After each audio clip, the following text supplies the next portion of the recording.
유방암은 완치가 없는 병이라고 말씀을 하셨는데요. 그렇게 이제 지금 혹시 유방암 환자들이 보신다고 하면 대표님이 지금 이렇게 건강하게 20년 넘게 하신 것 자체가 뭔가 희망이 될 것 같아요. 가장 큰 뭔가 비결을 소개한다면 어떤 게 있을까요?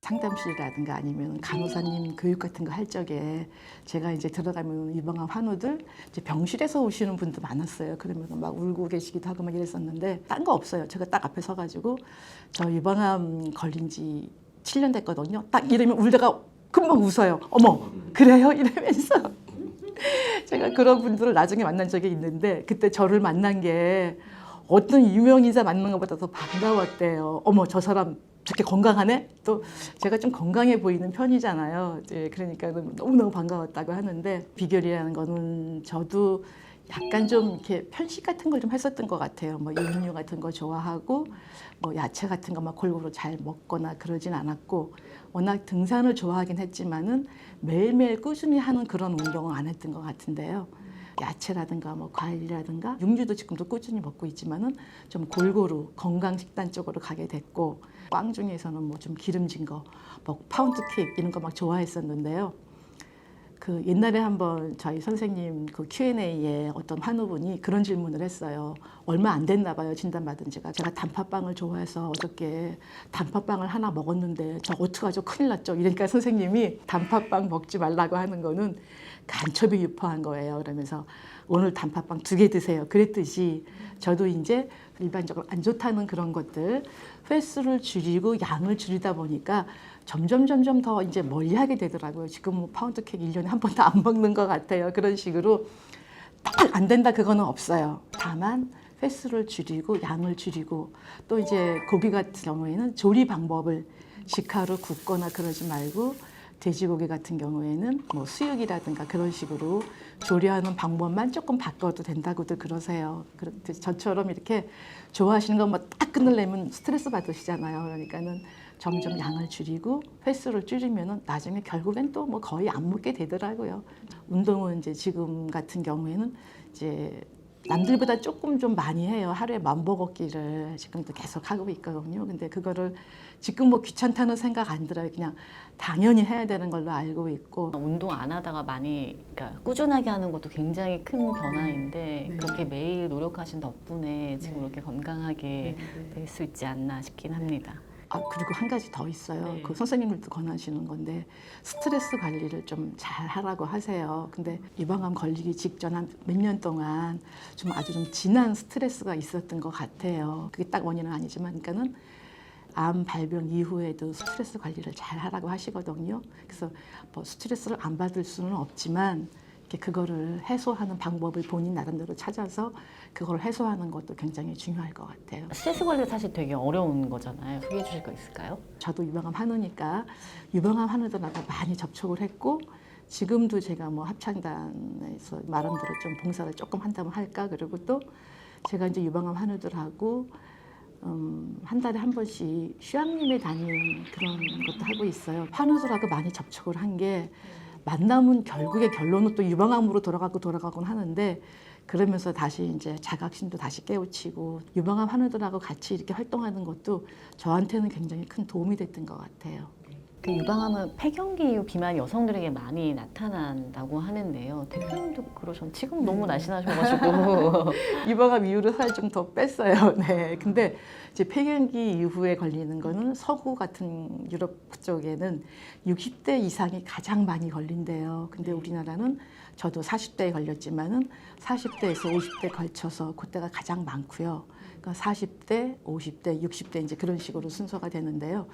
의사 선생님들이 말씀하시기로는 아마 서구의 그런 식생활이라든가 그런 게 우리나라에 이제 급속하게 받아들이면서 그런 데서 오지 않았을까. 또 이제 어떤 분들은 저도 이제 맞벌이를 했었지만은 맞벌이를 하면서 그런 데서 오는 스트레스도 한 요인이 되지 않았을까 그런 저런 말씀을 좀 들었어요. 예. 말씀하신 것처럼 우리나라 양상이 좀 다르긴 하지만 어쨌든 비만인 건 안 좋은 거인 거죠. 유방암 환자한테는. 네. 그리고 지방 같은 데서도 에스트로겐이 분비가 된대요. 그래서 특히나 복부 비만을 조심하라 그러거든요.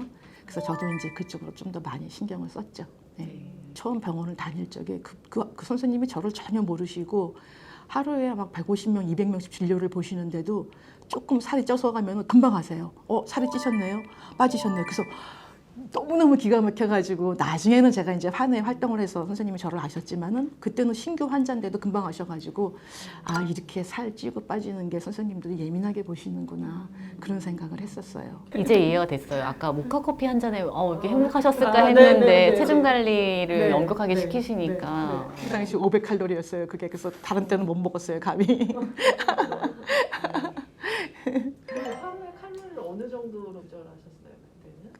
뭐 제가 칼로리까지는 잘은 모르지만 저것도 먹는 거 굉장히 좋아하거든요. 그래서 외식을 하게 되면은 절제가 잘 안 돼요. 그래서 아침마다 잠옷을 입고서는 꼭 체중계를 재요. 그래서 오늘 많이 먹었다 싶으면 이제 이틀이나 3일 전에 다 빼야지 돼요. 그 원래 상태로 복귀를 시키는 거. 그거를 원칙으로 했어요. 그러니까 이제 나가서 외식할 적에는 실컷 먹어요. 맛있는 거. 그리고 나서 그 다음날 좀 집에서 절식을 하는 거죠. 그래서 몸무게를 원상태로 돌려놓는 거. 그게 지금까지 좀 철칙이에요.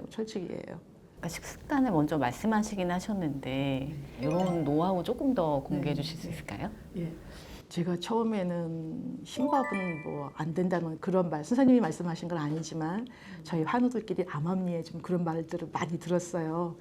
그래서 처음에는 현미 100%로 해서 밥을 먹었는데요. 좀 맛이 없잖아요. 그래도 그거를 뭐 한 6, 7년은 먹었던 것 같아요. 먹다 보니까 또 이제 그런 소리 이제 그쪽으로 귀를 기울인 거죠. 아유 병원에서 교육받았는데 그렇게 안 해도 된대 그러면서 뭐 허다못해 당뇨 환자도 구태여 이렇게 현미밥을 권하진 않는다고 해서 그 말을 듣고 과감하게 현미를 버리고 흰 쌀에다가 이제 그 작곡을 해서 먹는 그런 걸로 바꿨고요.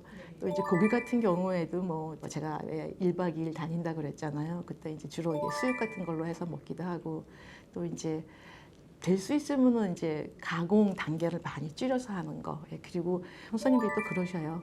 우리나라 그 전통 나물 같은 거 그게 진짜로 야채를 많이 섭취할 수 있는 기회라고 그래요. 그래서 제가 이제 그 다음부터는 봄 되면 산나물 많이 나오잖아요. 그때 산나물 같은 거 많이 먹기도 하고 또 저장해놓고 또 두고두고 나물 같은 거 많이 먹으려고 노력하고요. 그렇지만은 육류 단백질을 꼭 권하세요. 그 하루에 4, 50g 그렇게 매일매일 먹지는 못하지만 육류 단백질 또 뭐 그 외에 뭐 계란이라든가 뭐 그런 거 많이 먹으려고 노력을 해요.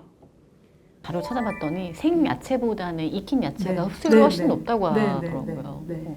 만보 넘는 날이 많지 않거든요. 아. 사실은 1시간 훨씬 넘게 꼬박 1시간 걸어야 반 정도. 네, 그렇죠. 네. 걸어야지 되기 네. 때문에 사실 네. 직장인들이 하기는 네. 어려운데 또 재미가 별로 없긴 하잖아요. 네. 저는 이제 그 제가 합창단에 있으니까 주로 이제 이어폰을 끼고 합창 연습을 많이 해요. 이제 그래서 제가 이제 우스운 얘기 한번 말씀드리면은 저희 앞산에 야산인데 앞산에 갔는데요. 산에 아무도 없는 것 같아서 그때가 이제 가을이어서 아 가을인가를 막 크게 불렀는데 어떤 아주머니가 딱 제 앞에 오는 거예요. 그래서 시끄럽다고 불러 세웠는 줄 알았어요. 그래서 어머나 어떡하지 이랬더니만 그분이 너무 듣기 좋다고 한 번 더 불러달라는 거예요. 아니요, 그래서 제가 어머나 저 그런 거 처음이고 저 지금도 합창단에서 못하는 걸로 유명해요. 그래서 제가 그때 산이니까 좀 발성이 좋았나 봐요. 그래서 제가 나는 반대로 가야 되지만은 제가 가면서 들을 테니까 꼭 불러달래요. 그래서 제가 가면서 아 가을인가를 부른 적이 있어요. 그런 식으로 계속 합창단 그 노래를 걸으면서 많이 해요. 그래서 제가 무지무지 영광이어가지고 그날 저희 합창단 톡에다가 탁 올렸어요. 정말 영광스럽다고. 아 근데 정말 매일 운동하시나요? 비 오거나 이제 궂은 날 이런 데도 아니 겨울 같은 비가 데. 오는 날은 별로 상관이 없는데요. 추운 날은 이제 낮 시간대 네. 정말 거의 뭐 작년 같은 경우에도 서울에 일요일 중순 경우가 굉장히 추웠었어요. 그때도 뭐 딱 따뜻하게 입고 나가니까 친구가 전화가 왔어요. 그래서 뭐하니? 그래서 걷고 있다 그랬더니 너 미쳤니? 그러더라고요. 그래서 근데 지금은 더울 때는 또 이제 저녁에 하고 이런 식으로 해가지고 이제는 그게 완전히 이제 습관화 돼가지고 춥거나 더운 건 전혀 상관없는 것 같아요. 눈까지도 상관이 없고 다만 이제 비 올 때는 감기 걸리면 안 되니까 비 올 때는 좀 피하죠. 그 외에는 뭐 그 기온하고는 별 상관이 없어요. 지금은요. 저희 핑계였군요. 전 겨울 동안에 걷기를 잠시 접고 있었어가지고 추우니까 나가지 말자. 네, 저도 비 오는 날만 피하도록 하겠습니다.